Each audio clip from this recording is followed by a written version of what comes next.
Hello football tribers, welcome back to the channel. It's your usual suspect, 𝐵𝐷𝐾. I hope you're having a wonderful time. I hope you're very eager and looking forward to the resumption of football. That's the different footballing seasons across Europe, across the world, and wherever you may be residing from. Yes, personally, I'm very eager. I'm so looking forward to this, and it is that time of the year or prior to the start of the season when we do make our predictions of what we think the Premier League table will look like come May 2025. It's the start of the 2024-2025 Premier League season. Manchester City have already edged Manchester United in the curtain raiser of the season. That's the Community Shield to win it.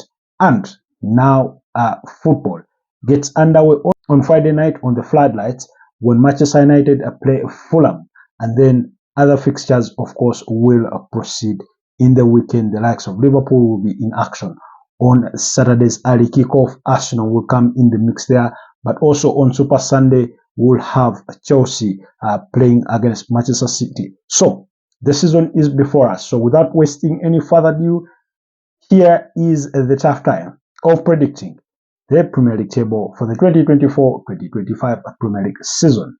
Where do we start this one from? Should we start from the bottom upwards or vice versa? I know most of you are more interested in who will be the champions, who will finish in the top four. So let me not disappoint. Let's start at the top, because as much as I'm personally disappointed to say this, I think Manchester City will be crowned champions come May 2025 for the 5th time or straight time in a row. Why? Their experience, the manager, they can soak in the pressure. I mean, they've just done it. They've proven to us so many times that they can do it. They've done it the last 4 consecutive times. Pep Guardiola has done it 6 out of 8 times of asking, of course, missing out on the Premier League title in his debut season in the Premier League. And then, of course, the 2019-2020 Premier League season, that was, unpopularly determined as or referred to as the COVID season when Liverpool edged it. But on all the other times, he has won it. So I think experience and the ability to soak the pressure, the ability of knowing when to switch into that next gear is what gives them the edge. And that's why I think, as much as I'm personally disappointed to say this, that Manchester City will be crowned champions come May 2025. So, of course, their squad, they've not, made a lot of signings apart from Savinho, who has joined them. They've let go of Julian Alvarez. So, not so many outgoings, not so many incomings. If anything, last season we did, yes, they did appear to struggle in the first sort of half of the season.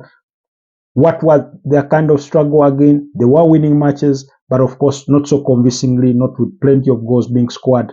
But then when the second half of the season came, I think their last defeat came on December 6th when they lost to Aston Villa by 1-0.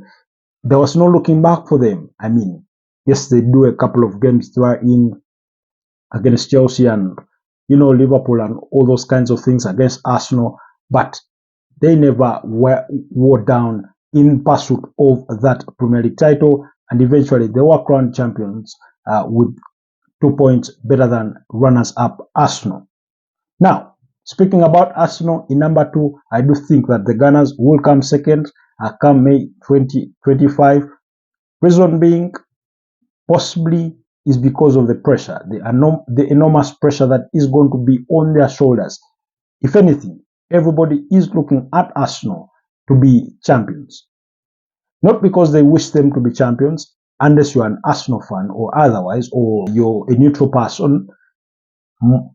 Many, those that wish Arsenal to win the Premier League, want sort of put an end to Manchester City's dominancy, but more importantly, because they just wish them well, because they've been, right up there with Manchester City in the last 2 seasons. You remember last season, but one, they finished second, 5 points behind Manchester City. Last season, they reduced those 5 points to just 2, but still fell short. Of course, if you look back at their season, last season or the last campaign, you look at fixtures like that 2-2 draw against Fulham at home, the 2-2 draw against Spurs at the Emirates Stadium, but more importantly, the 2-0 loss to Aston Villa still later on in the season, as the sort of fixtures that really cost them the Premier League title. Well, like the season before last, they did take their lessons. Everybody hopes, and personally, I do hope that Mikel Arteta and his coaching staff, the likes of 𝐿𝐒, have all learned their lessons to come to take into this season in regards to what needs to be done to get the edge over Manchester City. Are they capable of doing it? Absolutely they are. But do I think they will make it? That's the hard one. That's where Manchester City hold the advantage. And that's why I think they will be champions. So all those expectations overweighing on Mikel Arteta going into what? His 5th season, because his first half campaign finished 8th, first full campaign finished 8th, second full campaign finished 5th, missed out on the UEFA Champions League, and then the last 2 consecutive campaigns he has finished 2nd. Now, so the expectation is that he will push now for 1st place, which is champions. Can they do it? I do not think so far they have recruited well enough in this transfer window to sort of add them that extra advantage that they needed to carry them through last season. One, we all went into the summer hoping that the top of their demands would be a striker.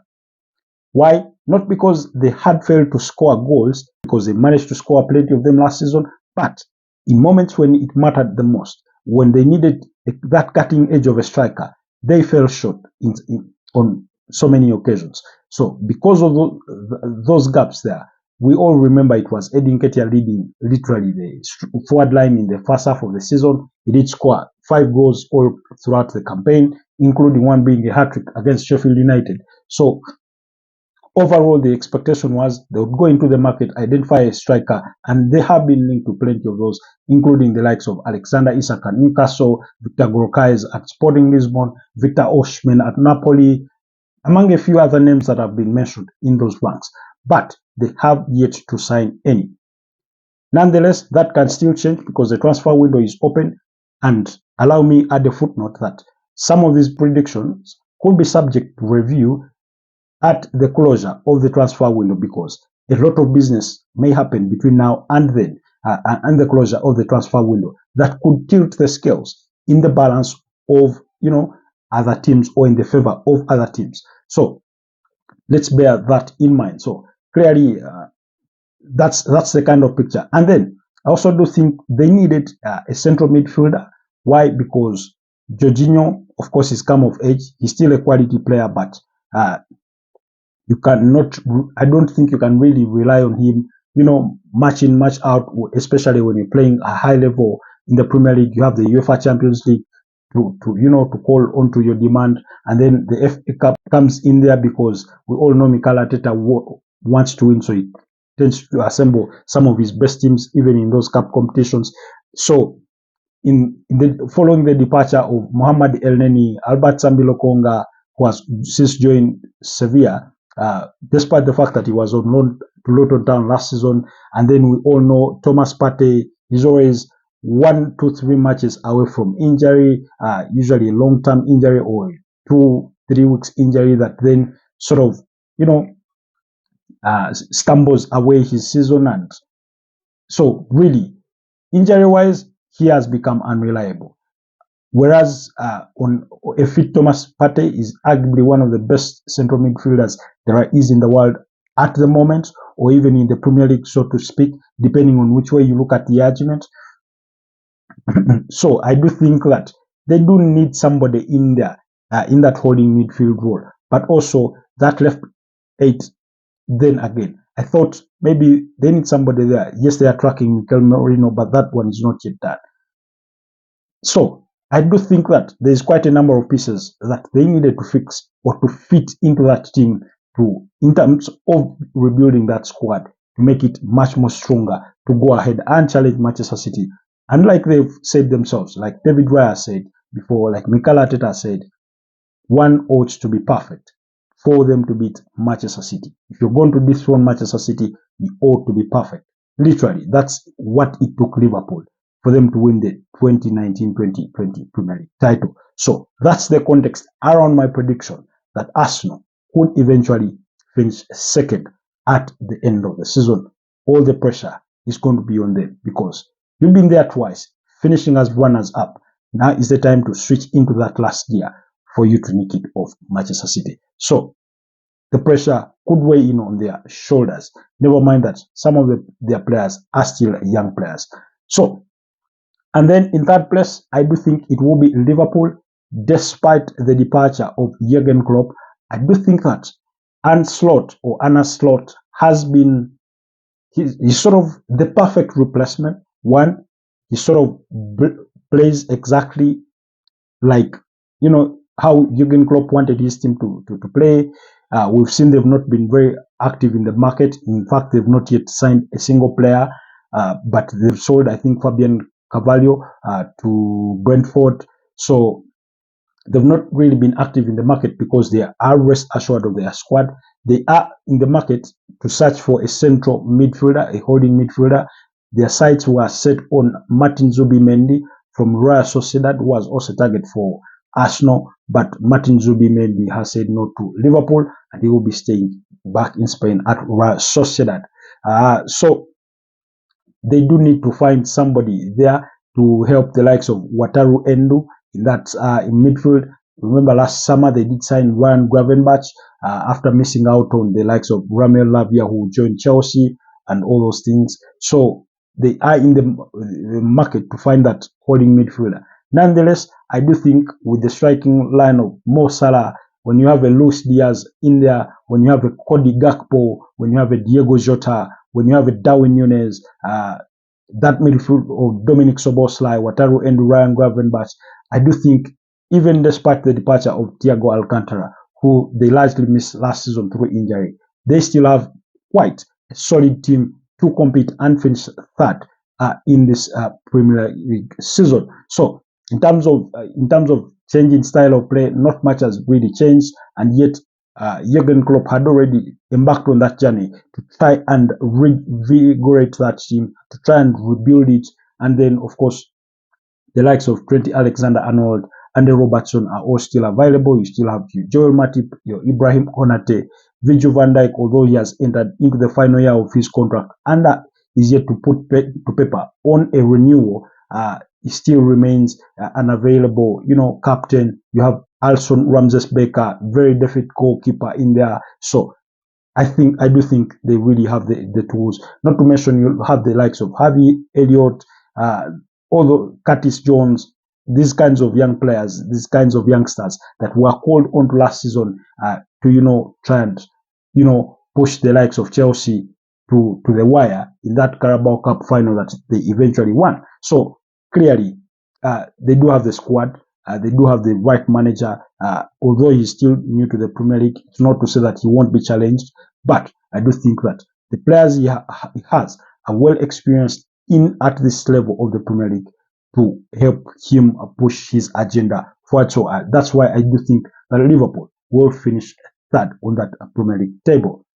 And then, arguably, the most contentious position of all for the top four, for the Champions League places, is fourth place. Now, I do think fourth place in itself is going to be a mini league of some sort, a whole battle for teams to compete there in. Why? Because it's always for anybody to take. Last season, we did see all that competition between Aston Villa, between Tottenham, Chelsea were in there chasing for it. United fell off the wagon quite easily or quickly, but it's always a context. And here is why I think, and these are the teams that I think that will be really pushing heavily or forward, that will be competing for that fourth place. 1, Manchester United. 2, Tottenham Hotspurs. 3, Chelsea, and then Newcastle. And probably Aston Villa, because they did finish in fourth place last season. So those are the 5 teams that I do think will be competing for that slot. But eventually, the question is, who will take it home? Who will finish fourth on that Premier League log? come May 2025.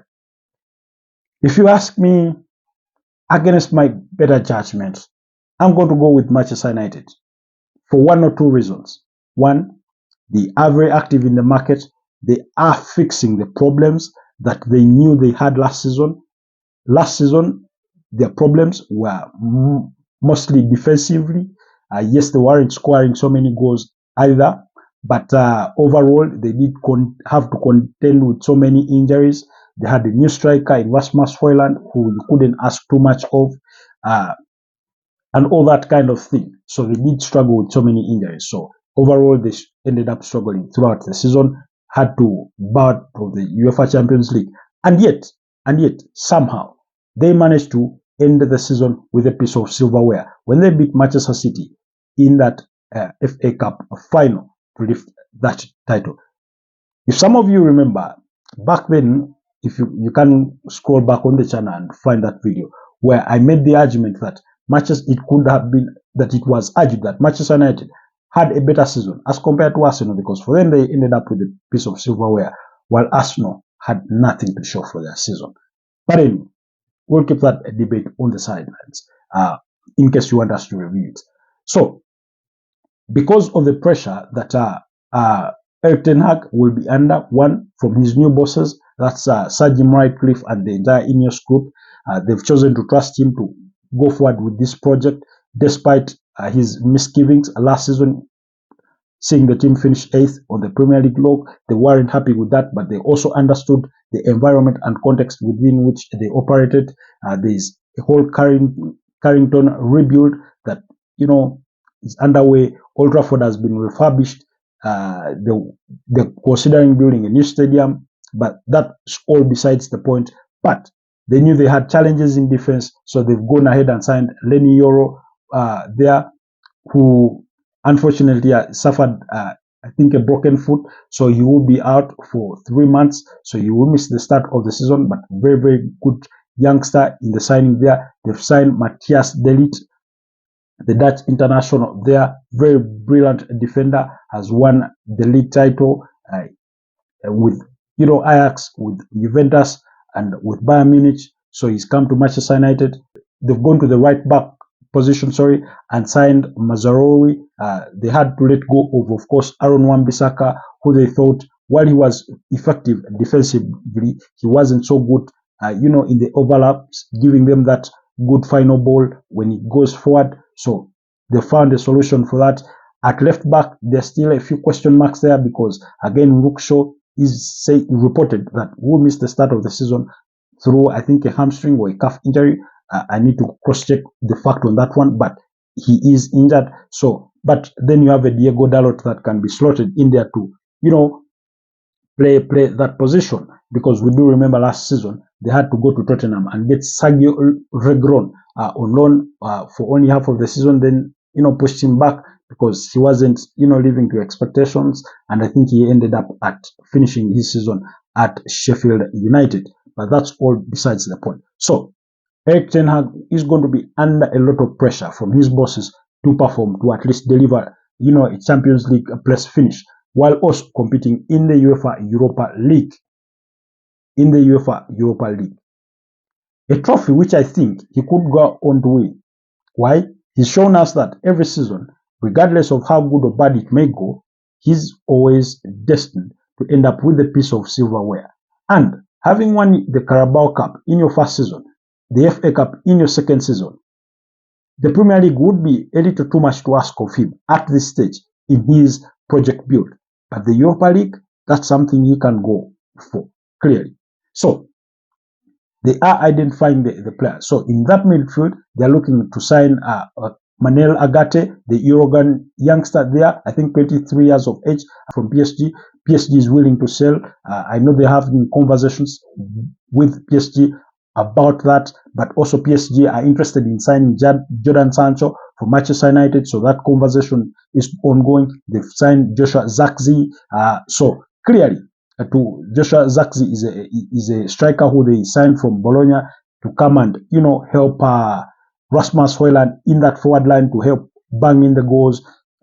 Captain Bruno Fernandes has just renewed his contract with the Red Devils. So you do hope that Marcus Rashford goes ahead to have a better season than the one he had last season, that Mason Mount will be out of the sick bay because he spent the better part of last season in the sick bay on injury. So you do hope that if those players are all to click, then Manchester United could really gun for that top 4 slot. And then in 5th place, who do I think will finish there? Now, again, this is another contentious, spot because of the 5 teams that I have listed that I do think will be competing for the top 4. I'm going to go with Newcastle. Why? Yes, they've not done plenty of work in the market, but they've also not sold plenty because everybody is trying to be careful not to, flout the profit and sustainability rules of the Premier League and all that thing. But if they manage to keep a hold of Bruno Guimaraes, the lead striker in Alexander Isak, then really they do have a spine there in their team. Of course, you expect that they will be welcoming back their goalkeeper, Nick Pope, who spent, the later stage of last season out on injury and those kinds of things. Last season, they did struggle with a great deal of injuries as well, but you do have the likes of Seven Botman in that defense, Fabian Schär, Kieran Trippier, the right back there, who is also the captain.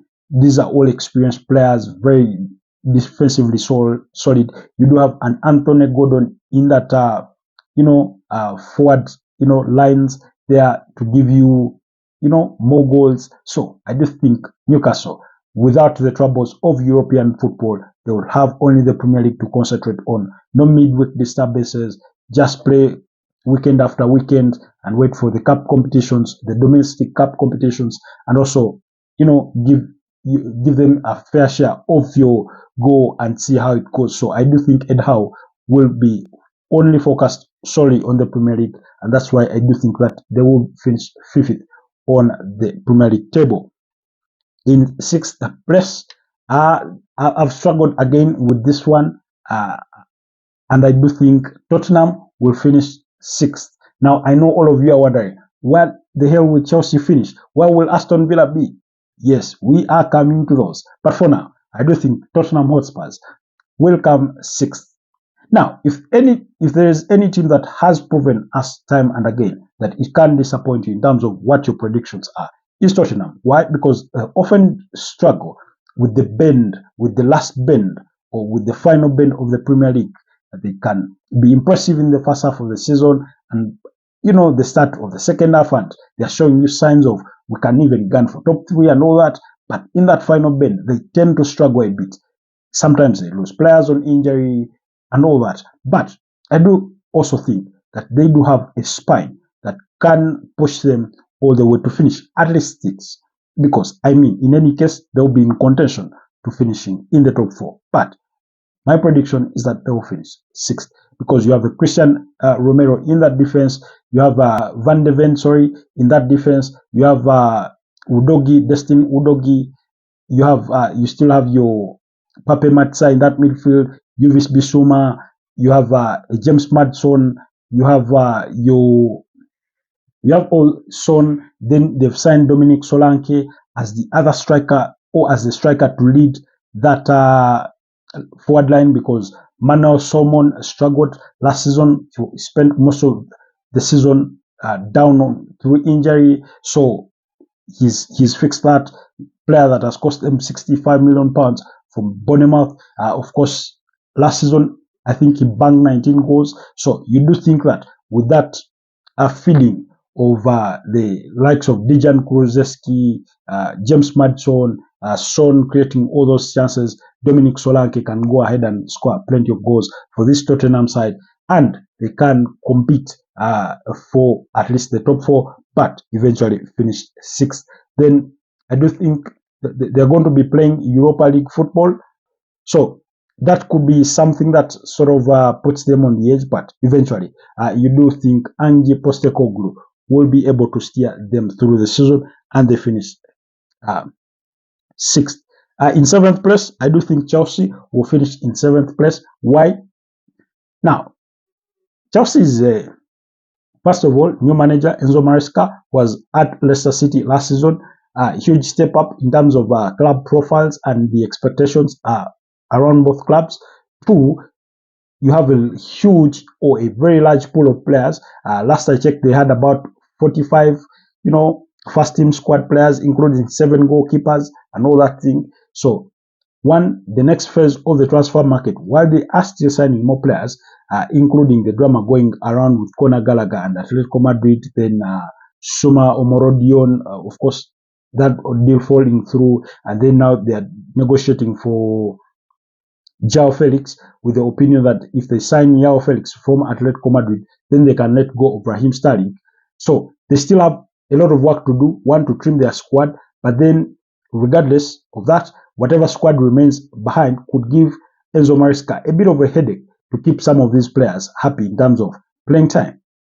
So there's that. So then, of course, you have a whole host of new players who you want to fit into the team, but then you also have these players that have been signed that the club thinks should be giving them a return on investment. The likes of course, Marco Cucurella in left back. You do have Caicedo, you do have Enzo Fernandez, the likes of Mukalo Mudryk, all these players, and then you've just signed, Pedro Neto, they are from Wolverhampton Wanderers for a whopping 10 million euros. So the expectation is that they'll all want to start.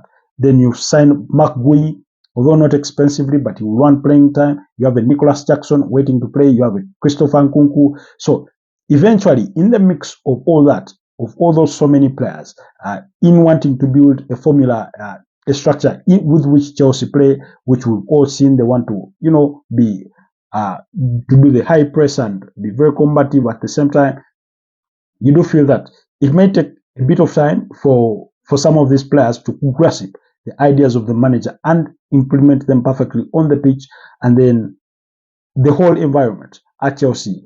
We don't know when they will stop signing players. We don't know who they will sell. So all that mixture, I do think, will force them to eventually finish 7th on the Premier League table. And it is not wild to think, in the context of Chelsea, that you can wake up and Enzo Maresca is not the manager if things go horribly wrong right from the onset at the start of the season in the Premier League. But let's hope it doesn't come to that.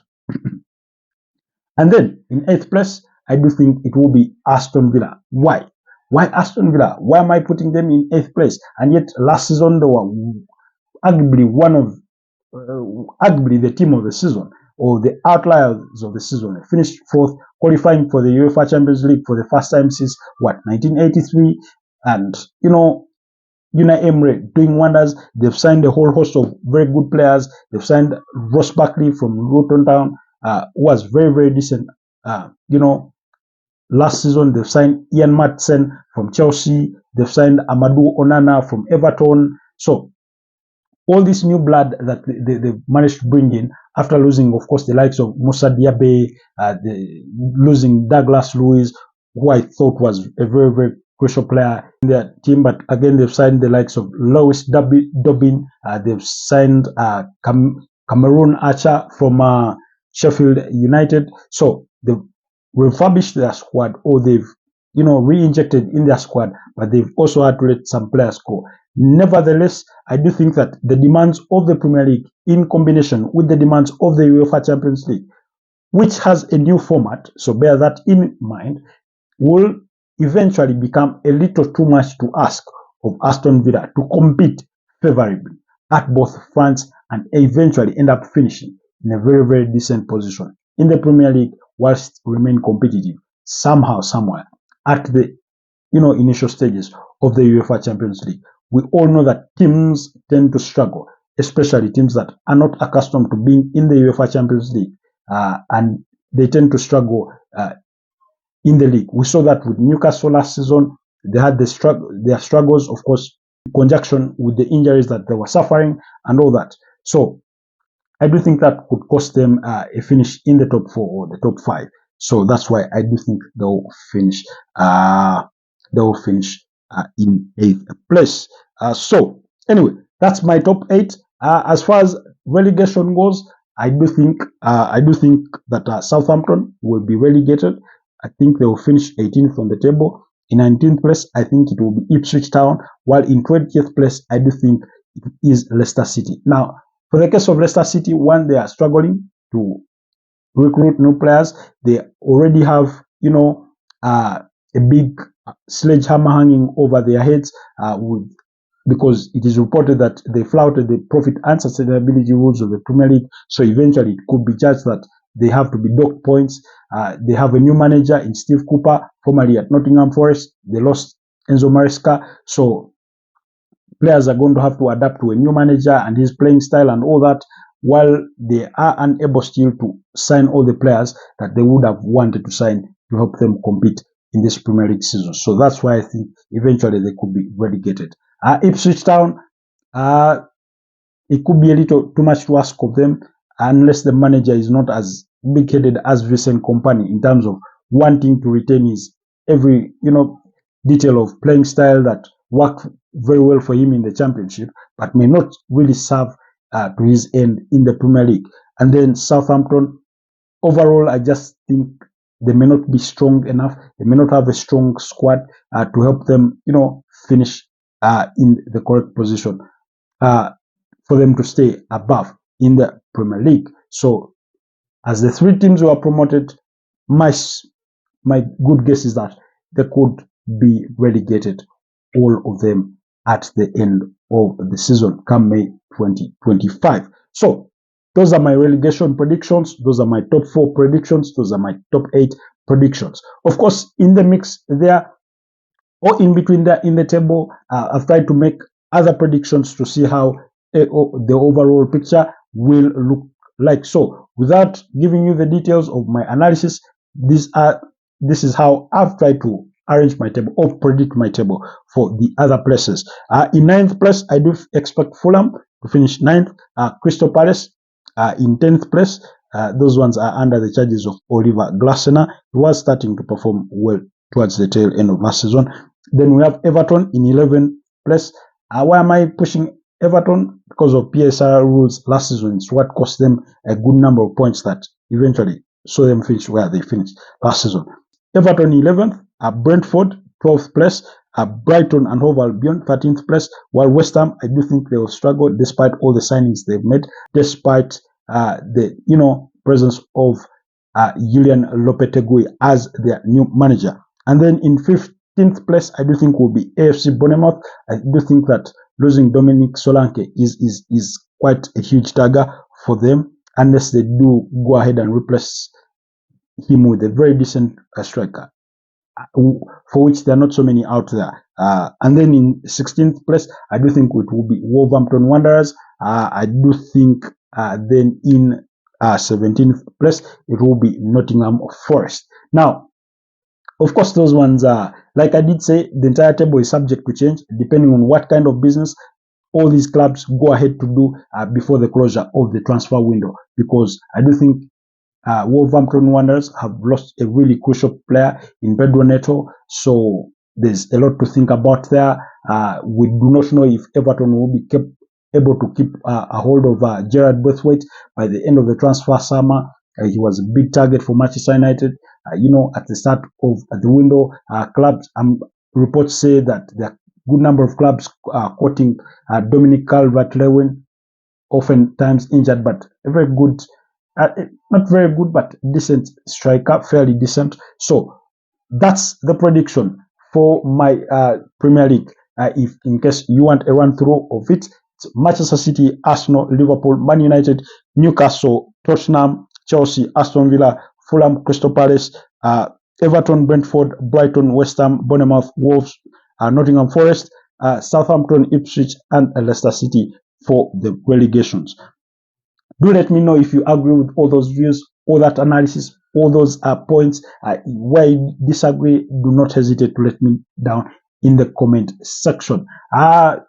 Kindly, if you're new, do not forget to subscribe to the channel, comment, like, and share. And I'll see you next time as we continue to grow our Football Tribe community. Stay blessed.